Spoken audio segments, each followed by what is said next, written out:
Welcome back to MMP. I'm Blake and I'm here with my co-host, Josh. And today we're going to be doing the Blue Beetle kind of reaction to the trailer, just kind of dropping out of nowhere. I mean, a little bit out of nowhere. But we're just going to talk a little bit about that, as it's another DC movie that we have no clue if it's going to be canon in the new universe or not, or Probably not. it's really going to go in. I mean, I hope so. That'd be lame. That'd be a big lame move, because from what it looks like, it has no reason for it not to be able to be a part of. It seems like an easy solo film to join later in. But let's just talk about some early thoughts about it.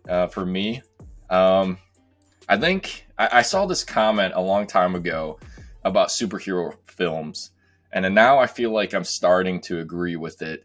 Of like, it's kind of our generation's like Western cowboy films now, where there's so many that it's like we're seeing kind of repeat offenders where you already know what's going to happen completely. Almost same reused jokes, moments, everything. I mean, you got the stereotypical where the suit brings you up to the space and is like, whoa, I can be in space. And like, as well as then cutting the bus in half. Even the intro of him like being like, oh, is he this rich guy? Like from Shang-Chi. As well as then almost going into the water. I think that was a Shazam moment, literally from its own DC, just a recent film coming out. So that was some of my early thoughts about it, of just like, okay, I'm starting to feel a bit of a superhero film fatigue a bit.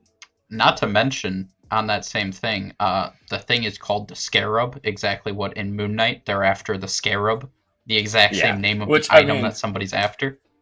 That is, I mean, that's kind of more just a DC Marvel Comics thing, but his Scarab, he has been like that for a while. That is what it's called, but that's a tough thing for DC that you almost got to change casual fans there, yeah. See, that's the thing, though. They know that the main people they're going for here is going to be the hardcore DC fan base that's only the ones supporting these films anymore. So if you change that, you almost guarantee it's going to be almost a flop, you know? That is true. Yeah, this is true for DC. They don't really have a choice. Yeah. So that's another thing. I was actually surprised by it. I thought it actually looked pretty interesting. Yeah, like, it looks good visually. It looks like it could be decent. Yeah. Also, the casting as well. I'm like, okay. I mean, George Lopez being in there is kind of goofy. With his big-ass facial hair and his long hair, too. Exactly. Like, I think if I saw this film, I wouldn't hate it, but I just would feel that fatigue, like I said, of, I don't know if there's anything that's going to be in this film that stands out. Let's say that. When it's kind of a unique character where they could get it to stand out. So, yeah. I get that. That makes sense. I mean, like you said, I definitely agree that, especially DC, I mean, this feels the same as Shazam, the first one, or it's going to be very similar. But overall, I mean, I honestly thought that the trailer kind of got me interested in it. I completely forgot this was actually going to happen. I thought this was just one of those things that I was like going to cancel at some point. But I don't know. Like I said, I was actually kind of surprised by the trailer. It actually made me, like, now I'm actually definitely think it's going to be worth a watch. Am I going to expect much out of it? No, like you said.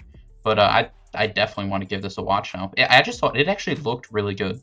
Like, it just, like, visually, not in terms of everything else. But I thought, like, it looked really good to me. Mm-hmm. I mean, yeah, that, like you said, I mean, because it was rumored so many times, is this film actually happening or not happening? So that's why it's kind of like, the trailer actually hit. Oh, it actually looks like it was given a decent visual effects budget, which is impressive. Maybe that's why it seems like the casting isn't as many big names, which might have helped in that field, which is also always a nice thing. You don't need a big star, especially for a role like this. Even though I think he's in Cobra Kai. I think that's what he is. The main guy that's playing Blue Beetle. I think he's in that show, because I saw some people being hyped that he was in it. He's like, oh, he's having like 2 big roles now. I did not recognize him. No, neither did I. So I was like, okay, he's small enough that's a nice thing for DC. So I'm like, that should be an easy thing to, hey, just keep him in your new universe.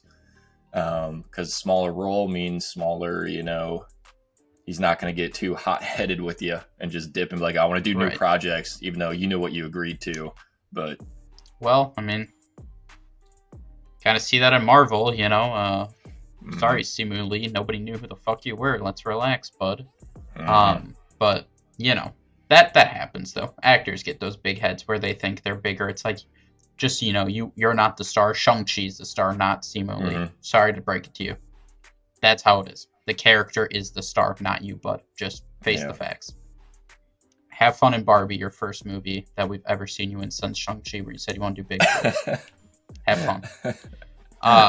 But yeah, no, like you said, I didn't recognize him, but I think it definitely helps DC of them starting. If, like we said, who knows if this will actually go into the James Gunn universe.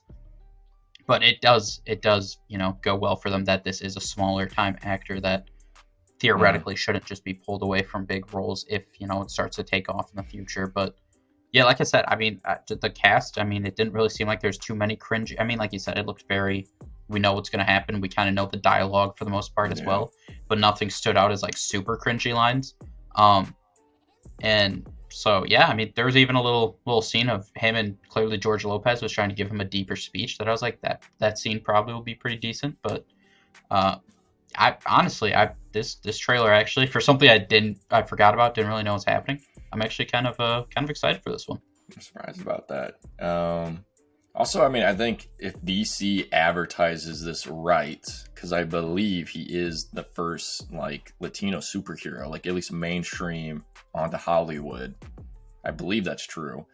I mean, if they advertise this right, it looks like it's given enough of a budget and enough of like, hey, the directors and everyone actually gave enough of shit about this film. They could make a good amount of money. And it's something, you know, DC badly needs. Because, I mean, so just saying. Yeah. So if they do that right, then, hey, that could maybe change things up for DC. And then maybe Warner Brothers won't be so hard on James Gunn about his weird lineup that he has that is definitely going to have some misses in the box office. So, yeah. Yeah. So I think DC has to actually rely on this movie a little more than they realize. Because, like you said, I mean, it has to be kind of their first launch movie, whether they like it or not. Because there's no way you're just launching this as a solo film. Because if this is a solo film and it has no impact on the future DC, it makes this film so much worse. Because like I said, we already know what's going to happen, but that's kind of why you're getting introduced to his powers for like general fans or casual, just people going to see the movies that don't know anything about the character. But also like, I mean, hey, we know what's happening. You got to give us some reason to give a shit what's going on about the characters and any character building going on. Otherwise, you know, we know no villain's going to probably carry in this to make it worth that being alone to watch it. I was going to say, it was interesting. We didn't really see anything of an actual like villain. Like there was a tiny little split second of a little fight scene. But other than that, we saw, I can't even remember her name right now. I almost want to say Sigourney Weaver, but I don't know if that's who it was because I just watched it. I can't think of who it was, but she was in it. Obviously, she said something about like the Scarab is hers. So she'll be some kind of villain, but more in a power role, like governmental type. I mean, maybe not exactly government, but you know, private. That kind of villain role, not an actual like fighting villain. So, yeah, I thought that was interesting. Like we said, this is the first trailer. Obviously, there's going to be many more to come, I'm sure. And knowing DC, if there is any type of big connection to anything, we'll see it in the trailers. Yeah. Any weird cameos. If we see any past heroes, we know it's not going to be a part of the future. So, right. So, I thought it was a pretty good trailer. Like I said, it got me. Like I said, I'm kind of interested in it now. We'll just see if they find a way to ruin that in the other advertisements leading up to it, since it doesn't come out till end of August. So we still have the entire summer to go. Yeah, exactly. Which, I mean, I'm even surprised that it's coming out even kind of that soon. I thought it'd be a little later, to be honest. Oh, I was kind of surprised it was that late. I thought they'd want to get it a little earlier. Yeah. No, I don't know. But yeah, I mean, even with the villains, though, I mean, with the knowledge I have of Blue Beetle, I think it would be hard for them to have any. It makes sense who the villain is, being like a private organization or whatnot, especially with no DC universe being established. It would be hard for them to have any mainstream villain. So, yeah, like you said, we'll see how this film goes. I mean, definitely, it seems like there's a chance between both you and I of at least one of us just giving it a shot. You know, if we're bored on a Friday night and we're just like, hey, let's go see it. Why not? I would do that. I would do that for sure. So, we'll see if others agree with that. You know, like I said, they gotta hit it on the advertising. They got hit. They kind of do. That this kind of is a bigger movie than I think they might realize. Or I mean, I think this needs to do decent numbers. Mm-hmm. I mean, I've already seen it on TikTok a bunch. I mean, that's what got my attention, that the trailer was even out, to be honest. Not even them advertising it. It was TikTok people talking about it and being excited, saying it looks good. So that's good for them. But, I mean, like you said, you know, hype dies pretty fast, and it's coming out in August. So definitely. That's why I was thinking they might, you know. Yeah, they'll obviously. But that's why I was thinking it might be coming soon earlier, just to kind of keep it on the forefront of our minds. But I mean, it makes sense. You put out one trailer, wait a while, then there'll be more. Probably, you know, we'll probably get a second one in end of May, and then probably right before in July we'll get the third and final one. Something with that kind of strategy, I guess. But yeah, I mean, Blue Beetle. As of now, I'm in. I'm excited to see the same movie we've seen several times, but just a slightly different new way. I'm excited for it. It's got a blue suit this time, you know, and it's a beetle. Just got a blue suit. And George Lopez. It looks pretty cool. Yeah. His powers looked cool, you know. He made a huge sword. That looked dope. I'm in. Yeah, the sword was referencing something. I don't know it myself, but I know people are like, oh, this is now canon in the DC, and they're hyped about it. But it was some sword. Facts. I don't know if it was from like an anime or something, but I know it was definitely a reference that went over my head. Same. So. Good for them, though. Shout out the director. Yeah, or whatever writer just said, something. Let's do this. Right. Good job. Good on you. Mm-hmm. I think that's about it. This was a short little Blue Beetle first trailer reaction, our thoughts to it. As always, like the video, subscribe to the channel, comment down below if you've seen the trailer, if you're excited for Blue Beetle, what are your thoughts about seeing it for the, same storyline for the 8th different time. And we'll see you guys in the next one.